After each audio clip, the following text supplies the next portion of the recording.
Hi everyone, my name is Riley Wilkinson and I'm a toy and game creator. I'm also an inventor and a toy and game agent. I've been in the toy and game industry for 25 years and I would like to share with you some games that I find particularly inspiring. What I'm going to share with you are very art-driven games, and then I want to share with you some pitches, some game concepts that artists and toy and game inventors have created to pitch to companies to be manufactured. So let's take a look.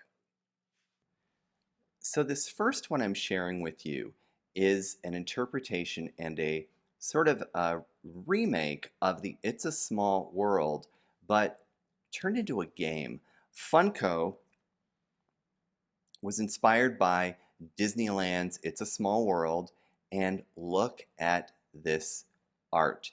This is inspired by Mary Blair's original art that you'll see in the ride if you've been to Disneyland around the world. Look at this. It's so beautiful. So this is a matching game. You're on little ships and you go through the It's a Small World ride, if you will, and you are looking for characters in the game. But take a look at those cardboard, they're almost like little tunnels that you go through in these boats. And then there's a board. Look at that, the board with the waterway that you're on in the ride. I absolutely love it, everything about this game. It just recently came out. It's also very diverse because we've got characters from all around the world. Just beautiful. And it comes with little tiny boats. You see that down under the hand. Little boats that we've got some flags in there. And then these teeny tiny cards that you match. So beautiful. Very simple game. It's matching. Here's another memory match game by a company called Londji. You are matching the cards to one another. So if you've ever played, actually, if you haven't played Memory Match, you have all the cards upside down and you flip them over and you're matching them, trying to remember which card you've seen. And the art on this game, they're so beautiful. Longhi, they're based in Spain. Look at that. They produce their games on really high quality, thick chipboard, and I believe they're all manufactured in Barcelona. Look at that little owl. Look at that. Look at that whale. Beautiful art. Really keepsake, meaning I think Longhi's games are so high quality that you'd keep them for a very long time. I mean, look, there's a ribbon. Look at the ribbon on that package, that yellow ribbon that holds everything in place. All right, I have to throw this in. This is a memory match game by Milton Bradley from decades ago. I love it because, first of all, mid-century, modern, that aesthetic is really popular, and this game, it kind of reminds me a little bit of the Small World game I showed you, because Mary Blair, that artist, was doing her work in the same time.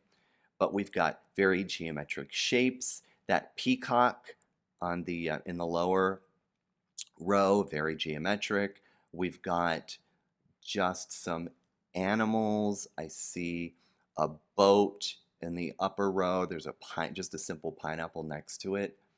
So iconic. This is a really iconic game, and I just am in love with it. So I like to share what I love. Look at those. Look at those owls. All that texture. I also like the rounded corners on these cards. There's something high-end about a rounded corner. All right, this one, let's see here. This game right here, this is a memory match game. It's just tree rings. So I think this is marketed to older players, so maybe adults. But each one of these cards is a tree ring, and you're matching tree rings. So I'm sharing this with you because a memory match game could be anything, any kind of image, anything you could think of. It could be letter forms, it could be photographs, it could be art. And in this case, these are tree rings. You know, they kind of remind me of fingerprints in a way. Beautiful, so simple. this is going to live on someone's coffee table somewhere.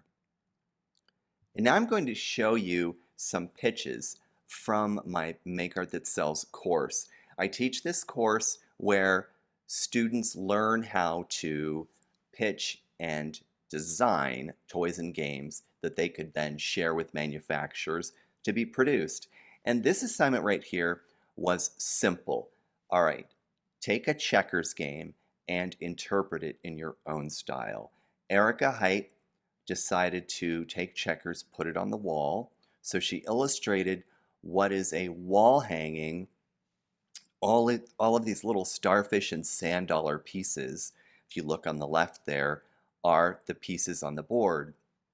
Even the package on the upper right, that tube package with the rope and the lid with the face, it's like a compass. I am absolutely in love with this. And I think in terms of this being a toy or a game concept, the fact that Erica thought through how this could be packaged as a product developer, over the few decades that I've done this sort of work, I really appreciate it when designers and artists think about how the toy could be packaged or how it would appear online or in a store. And even her lettering, that wall art, it looks like it's been cut out of little shapes. I love it. What child would not want to have this on their wall? It's a beautiful piece of art, really, to put on a wall. Erica Root, she and I have been working on a number of concepts together, a couple of games that are secret until they're out in the world.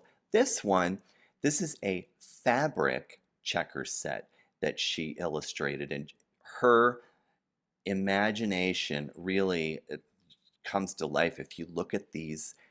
There's a merman, mercats. Are there any mermaids? No, I only see mermen and mercats. And oh, they're all cats actually. And so her idea is that you'd have this very large checker mat that is made out of fabric and could be on the beach, and it's got handles.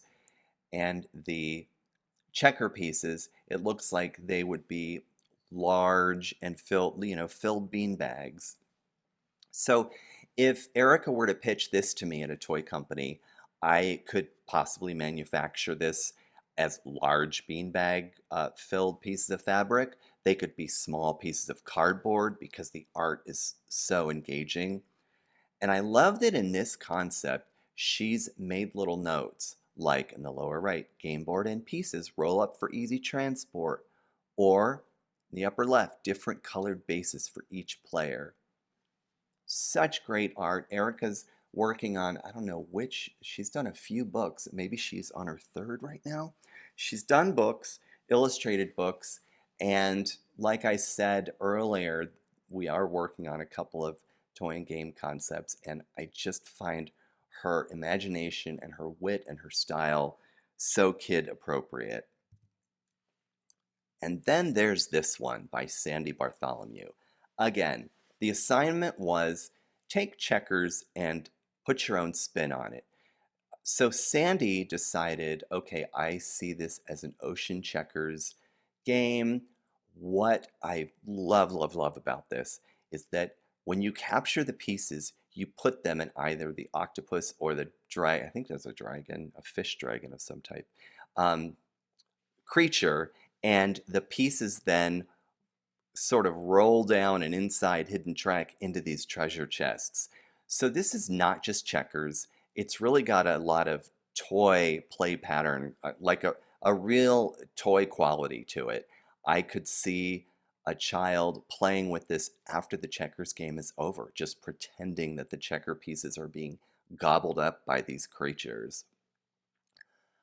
I love her approach. I love the fact that she's done it in this sort of pen and ink style. And again, the idea of these animals eating the checkers just infuses that element of imagination into what could be just standard checkers. Nothing against standard checkers, but Sandy really did a good job turning this into a toy concept. I hope you found that inspiring. I'm always inspired by new toys and games out in the marketplace. And what I shared with you, those are simple games. Memory Match and Checkers are very simple, but look at how beautiful they can be, very art driven. If you are interested in becoming a toy and game inventor or illustrating for toys and games, I invite you to take my course. It's called My Toy Pitch with Make Art That Sells, and I would love to see you there. Until then, I'll see you in another video. Thanks for watching.